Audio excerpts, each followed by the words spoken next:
നമസ്കാരം. എന്റെ പേര് കൃഷ്ണൻ, അമ്പലക്കാട് കൃഷ്ണൻ, ധ്വനി പത്രത്തിന്റെ ഉടമസ്ഥൻ. കേട്ടു കാണൂ? ഇല്ല. വലിയ മുതലാളിയാ. പത്രം കൂടാതെ അബ്കാരി ബിസിനസ് ഉണ്ട്, ധാരാളം എസ്റ്റേറ്റും ഉണ്ട്. പത്രം സത്യം പറഞ്ഞാൽ നഷ്ടത്തിലാ ഓടുന്നത്. പക്ഷേ മറ്റ് ബിസിനസ്സുകളുടെ വിജയത്തിന് ഇതൊരാവശ്യമാണ്. വന്ന കാര്യം പറഞ്ഞില്ല. സാധാരണ കമ്മീഷണർ റാങ്കിൽ കുറഞ്ഞവരൊക്കെ എന്നെ അങ്ങോട്ട് വന്ന് കാണാറാ പതിവ്. ആ പതിവ് തെറ്റിച്ച് ഞാൻ മിസ്റ്റർ ശ്രീധരനല്ല ശേഖരൻ. ശേഖരനെ കാണാൻ ഇങ്ങോട്ട് വന്നപ്പോൾ ശേഖരന് എന്തെങ്കിലും പ്രത്യേകത ഉണ്ടാവണമല്ലോ. അത് ശരിയാ. ഇന്ന് വരെ ഒരാളെ കാണാൻ കൃഷ്ണേട്ടൻ ഇങ്ങോട്ട് വന്നിട്ടില്ല. വന്നത് എന്തിനാണെന്ന് പറയൂ. മേയറുടെ മകനെ ഇന്നലെ അദ്ദേഹത്തിന് മുമ്പിൽ വെച്ച് അറസ്റ്റ് ചെയ്തെന്ന് അറിഞ്ഞു.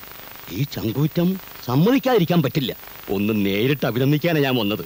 അഭിനന്ദിക്കാനായി ഞാൻ ഒന്നും ചെയ്തിട്ടില്ല. അത് പിന്നെ അങ്ങനെയല്ലേ പറയൂ. അവരെ വിട്ടോ? പിന്നെ ഇന്നലെ രാത്രി തന്നെ ജാമ്യത്തിൽ ഇറക്കിയില്ലേ? എന്റെ റിപ്പോർട്ട് വന്നു ശ്രീധരനെ. ശേഖരനെ കാണും. ഒരു ഇന്റർവ്യൂ കൊടുക്കണം. നഗരത്തെ നടുക്കിയ സിംഹം തലക്കെട്ട് വരെ ഞാൻ തീരുമാനിച്ചു കഴിഞ്ഞു. കൊള്ളാം. ഉഗ്രൻ. ഉഗ്രൻ എന്ന് പറഞ്ഞാൽ അത്യുഗ്രൻ. തനിക്കൂടെ എന്താ കാര്യം? പോണം. കുറെ പടങ്ങളും വേണം, പല പോസുകളിൽ. സോറി, എനിക്ക് പബ്ലിസിറ്റിയിലും മറ്റും തീരെ താല്പര്യമില്ല. വേണ്ട, പക്ഷേ ഞങ്ങളോട് സഹകരിക്കാമല്ലോ.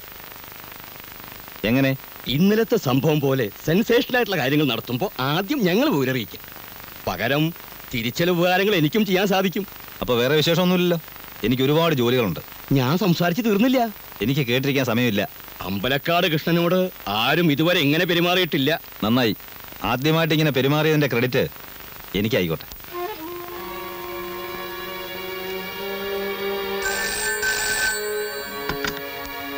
Hello, CI here. റവന്യൂ ഇന്റലിജൻസിന്നോ? എന്താ സാർ? Revenue intelligence officer mister Shankar വിളിച്ചിരുന്നു. JK ജുവലേഴ്സ് റെയ്ഡ് ചെയ്യണം. 5 മിനിറ്റിനുള്ളിൽ പുറപ്പെടണം. ഇപ്പം ആരും പറയണ്ട സാർ. ഓക്കെ.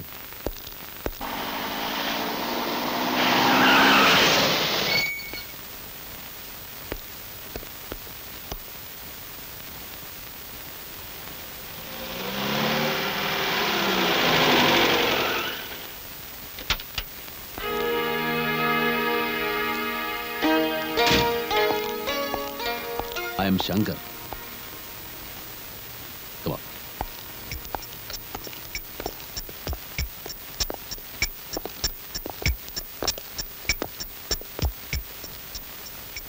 ഒച്ചയും ബഹളവും ഒന്നും വേണ്ട. ഞങ്ങളൊരു ചെറിയ റെയ്ഡിന് വന്നതാണ്. ക്ഷമിക്കണം, ഒരു ചെറിയ അസൗകര്യമുണ്ട്. കുറച്ച് നേരത്തേക്ക് ഇവിടെ കച്ചവടം ഉണ്ടായിരിക്കുന്നതല്ല. എല്ലാവരും ഒന്ന് പുറത്തേക്ക് ഇറങ്ങി നിൽക്കണം. ഇവർ പോയി കഴിഞ്ഞാൽ ഉടനെ ഷട്ടർ ഇട്ടേക്കാൻ പറയും. Yes sir. ഒന്ന് പുറത്തിറങ്ങി വേഗം പ്ലീസ്. ആ ഷട്ടർ ഇട്. മിസ്റ്റർ തോമസ്, എവിടെയാ നിങ്ങളുടെ സ്റ്റോർ റൂം? അകത്താണ് സർ. വരും. റെയ്ഡ് കഴിയുന്നവരെ ഇവിടെ നിന്ന് ആരെങ്കിലും ഫോൺ ചെയ്യുകയോ പുറത്തുനിന്ന് വരുന്ന കോൾസ് അറ്റൻഡ് ചെയ്യുകയോ ചെയ്യരുത്. It's a warning. കമാ. എവിടെ stock register? Please verify the stock. സെയിൽസ്മാൻമാരോട് കൃത്യമായി തൂക്കി അളവ് ബോധ്യപ്പെടുത്തി കൊടുക്കാൻ പറയൂ.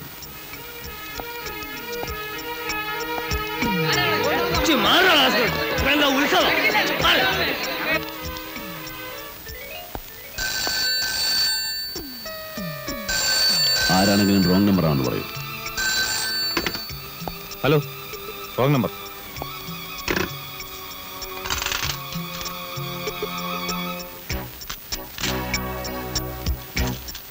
എടുത്തോ.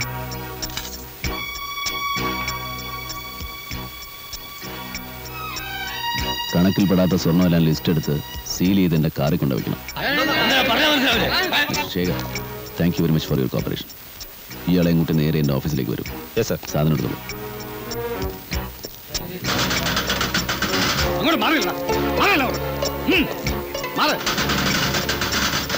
ഇയാളെ പുറകിലോട്ട് ഇരിക്കും. നിങ്ങൾ കയറി.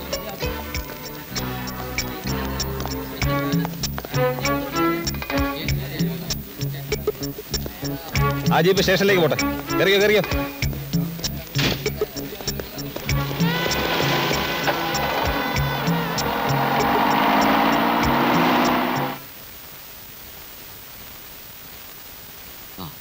ഏതായാലും ഇവിടം വരെ എത്തിച്ചു. ഇനി ആ റവന്യൂ ഇൻസ്പെക്ടറുടെ സൈനോടെ കിട്ടിയാൽ മതിയായിരുന്നു. ഡീറ്റെയിൽസ് ഒക്കെ ഉണ്ടല്ലോ. അതുണ്ട്.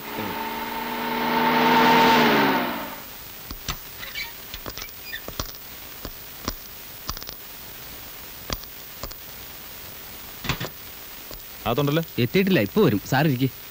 വാ.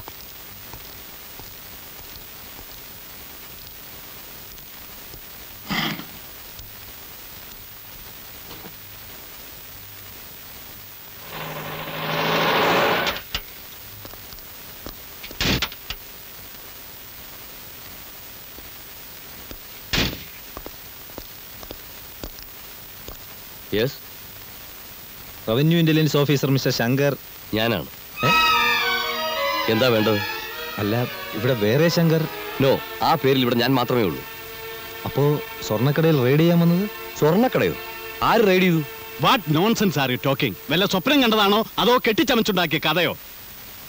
പോകുന്നതിന് മുമ്പ് താൻ എന്തുകൊണ്ട് എന്നോടൊരു വാക്ക് ചോദിച്ചില്ല? ഞാനിങ്ങോട്ട് വിളിച്ചിരുന്നു, അപ്പൊ സാറും ഉണ്ടായിരുന്നില്ല. പിന്നെ ഇങ്ങനൊരു ചതി ഉണ്ടാവുമെന്ന് ഞാൻ ഒരിക്കലും പ്രതീക്ഷിച്ചിരുന്നില്ല സാർ. പട്ടാപ്പകൽ ഒരു പറ്റം പോലീസുകാരെ പമ്പര വിഡ്ഢികളാക്കി ഒരു വിദ്വാൻ സ്വർണ്ണക്കട കൊള്ള ചെയ്തു എന്ന് പറഞ്ഞാൽ ആര് വിശ്വസിക്കുമെടോ? തിരുവനന്തപുരത്തിരിക്കുന്നവരോട് ഞാൻ എന്ത് സമാധാനം പറയും? താൻ അയാളെ ഇതിനു മുമ്പ് കണ്ടിട്ടുണ്ടോ? ഇല്ല. അയാളെ കുറിച്ച് എന്തെങ്കിലും ഇൻഫർമേഷൻ തന്റെ കയ്യിലുണ്ടോ? പിന്നെ ഏത് പൊത്തിച്ചെന്നാണോ അയാളെ കണ്ടുപിടിക്കുന്നത്? താൻ എന്ത് ചെയ്യുന്നു എനിക്കറിയണ്ട, സ്വന്തം ഇഷ്ടപ്രകാരം ചെയ്തതല്ലേ. അയാളെ കണ്ടുപിടിക്കേണ്ട പരിപൂർണ്ണ ഉത്തരവാദിത്വം തനിക്കാണ്. മനസ്സിലായോടോ idiot? Yes, speaking. Be on the line. You may go. Hello. Wait. Charge എടുത്തപ്പോ തന്നെ നഗരത്തെ കിടുകിടാ വിറപ്പിച്ച സമർത്ഥനായ ഇൻസ്പെക്ടർക്ക് പറ്റിയ ആന മണ്ടത്തരം നാട്ടുകാരും പത്രക്കാരും അറിഞ്ഞോടും. നടന്ന നാണക്കേടേ ഈ 4 ജോലികൾ അറിഞ്ഞാൽ മതി. കൂടെ വന്ന എബിമാരോട് പറഞ്ഞേരെ, കാണുന്നവരോടൊന്നും വിളിച്ച് പറയണ്ടെന്ന്. ഇന്നലെ അങ്ങടെ ലൂസി പറഞ്ഞ തന്നെ പോലെയുള്ളവർക്ക് ആരംഭസൂര്യത്തെ ഉണ്ടാവുമെന്ന്.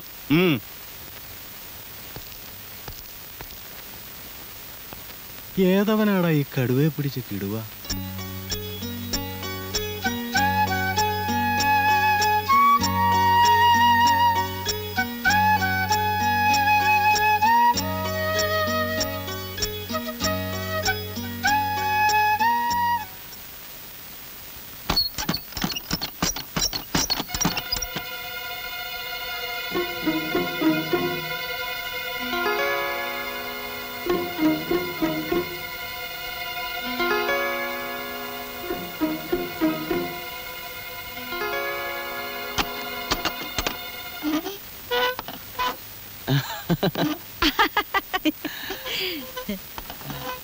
സാറിന്ന് ഓഫീസിൽ പോയില്ലേ? പോയി, പക്ഷെ ജോലി പെട്ടെന്ന് തീർന്നുകൊണ്ട് വേഗം പോകുന്നു. സാറ് ശരിക്കും പറഞ്ഞ ഭാഗ്യവാൻ തന്നെ. അത് സത്യ. ഓരോരുത്തർ കാലത്ത് മുതൽ വൈകുന്നേരം വരെ ആഫീസിൽ കുത്തി പിടിച്ചിരുന്ന് ജോലി ചെയ്യുക. സാറ് വരുന്നതും പോകുന്നതും ആരും അറിയുന്നില്ല. പഠിപ്പിന്റെ ഒരു ഗുണം തന്നെയല്ലേ? എന്റെ ജോലിക്ക് പഠിപ്പ് മാത്രം പോരാ ജാനകിയമ്മേ, ലേശം സാമർത്ഥ്യം വേണം, പിന്നെ നല്ല ധൈര്യം. എന്റെ മോ രാമകൃഷ്ണൻ നല്ല സാമർത്ഥ്യമുള്ളവനാ. ധൈര്യത്തിന്റെ കാര്യം പിന്നെ പറയാൻ വേണ്ട. ശവപ്പറമ്പിൽ പോയി കിടക്കാൻ പറഞ്ഞ അവൻ കിടന്നോളൂ. സാറിന്റെ കമ്പനിയിൽ ഒരു ജോലി വാങ്ങിക്കൊടുക്കുവോ? അതാണ് ബുദ്ധിമുട്ട്. എന്റെ കമ്പനി പുറത്തുനിന്ന് ആളെടുക്കൂല. അപ്പൊ സാറിന്റെ കമ്പനി സർക്കാരിന്റെ ആണോ അതോ സ്വന്തമാണോ? ചിലപ്പോ സർക്കാരിന്റെ, ചിലപ്പോ സ്വന്തം. നന്ന ചെലവിന് വിളി, ചിലപ്പോഴേ ഞാൻ വൈകുന്നേരം വരും. ഓ, ചിലപ്പോ സർക്കാരിന്റെ, ചിലപ്പോ സ്വന്തം. എന്തുട്ട് കമ്പനി അത്?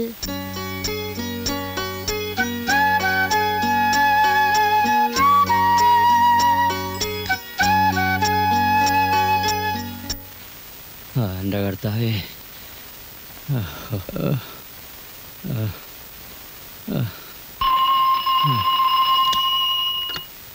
ഹലോ, അതെ.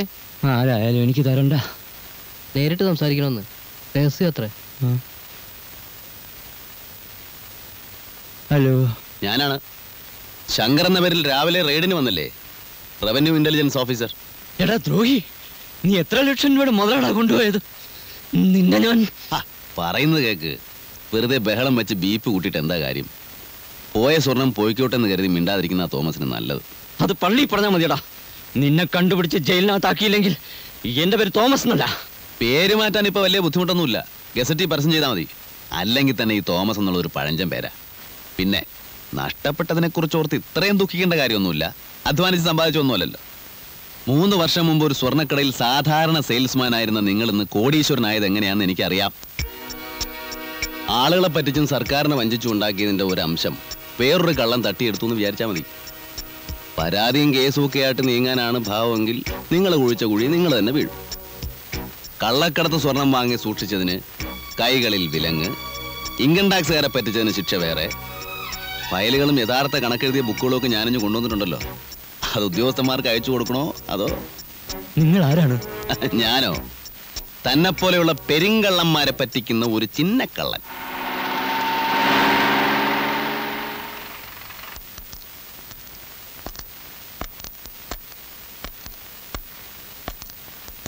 എന്റെ പൊന്നു സാറേ, പോയത് പോയി. ഇനി ഇതിന്റെ പിന്നാലെയുള്ള കേസും കൂട്ടും ഒന്നും വേണ്ട. എനിക്കൊരു പരാതിയുമില്ല. എന്താ ഇത്ര പെട്ടെന്ന് ഇങ്ങനെ തോന്നാൻ? ഒരു കാരണവുമില്ല സാർ. ഞാനൊരു സൂക്കേടുകാരനാണ്. എനിക്കിതൊന്നും താങ്ങാനുള്ള ശക്തിയില്ല. പോയതെനിക്കല്ലേ, പോട്ടെ.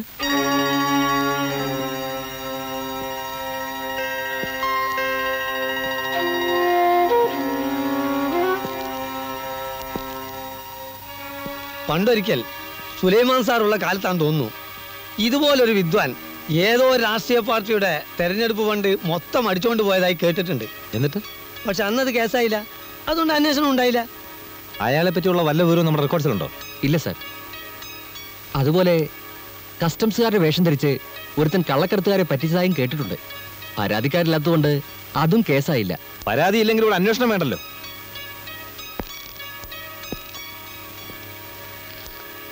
പോലീസുകാരെ പരിഹസിക്കുന്ന കാണാൻ ഇവിടെ എല്ലാവർക്കും താല്പര്യം. എന്തു വന്നാലും നമുക്ക് അയാളെ പിടിച്ചേ പറ്റൂ.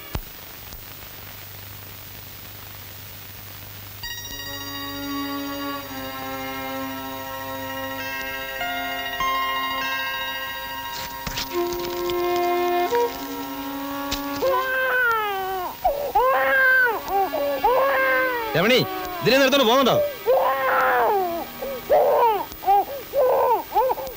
എന്തിനാ ഇങ്ങനെ ബഹളം വെക്കുന്നത്? പിന്നെ അല്ലാണ്ട് സ്വസ്ഥമായിട്ടൊരു കാര്യം ആലോചിക്കാൻ സമ്മതിക്കില്ല എന്ന് പറഞ്ഞാൽ? Hello, good evening sir. ഞാനാണ് ശങ്കർ. അങ്ങനെ പറഞ്ഞാലേ മനസ്സിലാവും. ഒരു നന്ദി പറയാൻ വേണ്ടി വിളിച്ചാണ് സാർ. പറയാതെ തന്നെ കാര്യങ്ങൾ ഇപ്പോൾ വ്യക്തമായി കാണുമെന്ന് വിചാരിക്കുന്നു. എനിക്ക് വേണ്ടി കുറേ ബുദ്ധിമുട്ടുകൾ സഹിക്കേണ്ടി വന്നു അല്ലേ? ക്ഷമിക്കുക. നഷ്ടപ്പെട്ടയാൾക്ക് കംപ്ലൈൻ്റ് ഒന്നുമില്ലല്ലോ. അതുകൊണ്ട് സാറിനൊരു പ്രശ്നം ഉണ്ടാവില്ല. ചെയ്തെന്ന സഹായങ്ങൾക്കെല്ലാം 100 നന്ദി. ദൈവം സഹായിച്ചാൽ നമുക്ക് വീണ്ടും കാണാം. വെക്കട്ടെ. Good night.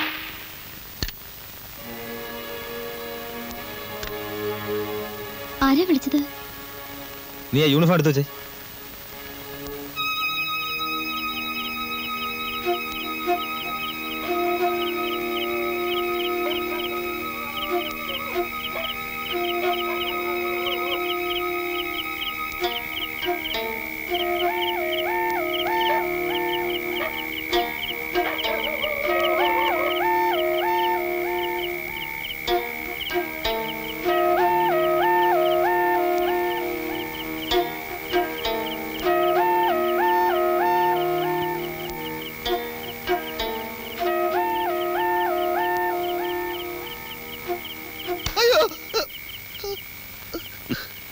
പേടിച്ചോ? ഇങ്ങനെ പിന്നെ കൂടെ വന്ന് പിടിച്ചാൽ പേടിച്ചു പോവില്ലേ? അത്രയും പേടിയുള്ളവർ ഈ പണിക്ക് വരരുത്. നിങ്ങൾ സാധനം എടുക്കി. പോലീസുകാരെ കാണുമ്പോൾ മനുഷ്യനെ നെഞ്ചിടിക്കുക. ഈ കടൽപ്പാലത്തിനടിയിലും ഗുഹയിലും ശവപ്പറമ്പിലും അല്ലാതെ ഈ നാട്ടിൽ വേറെ സ്ഥലമില്ലേ? വേറെ സ്ഥലമുണ്ട്, പക്ഷെ ഈ ഇടപാടിന് പറ്റിയ സ്ഥലമില്ല. നിങ്ങളെ താമസം എവിടെയാ? അടുത്തതാണോ നമ്മൾ അവിടെ വരാം? തനിക്ക് പേടിയാണെങ്കിൽ തന്നെ ബാബുക്കാനോട് പറ വേറെ ആളെ അയക്കാൻ. ആളോ ബാബുക്കാനോട് പറയാനാ? മൂപ്പരെ കാണുമ്പോൾ തന്നെ നമ്മളെ മുട്ടിടിക്കും. അപ്പൊ മൊത്തത്തിൽ താൻ പേടിക്കാൻ വേണ്ടി ജനിച്ച ആളാ ആയിരിക്കും. നിങ്ങളെ പേരെന്താ?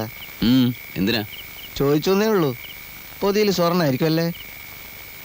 അത് ബാബുക്കാനോട് ചോദിച്ചാൽ മതി. കഴിഞ്ഞ പ്രാവശ്യം ചോദിക്കണമെന്ന് വിചാരിച്ചതാ. നിങ്ങളെ നാടെവിടെയാ? ഇയാളെ വേഗം സ്ഥലം വിട്. ഊരും പേരും പറയൂല? അടുത്ത പ്രാവശ്യം കാണുമ്പോൾ പറഞ്ഞാൽ പോരെ? മതി, തിരക്കില്ല. ബാബുക്കാനോട് വല്ലതും പറയാനുണ്ടാ? ഇവിടെ എല്ലാവർക്കും സുഖം, അവിടെയും അങ്ങനെ തന്നെ എന്ന് കരുതുന്നു എന്ന് പറഞ്ഞേക്കും.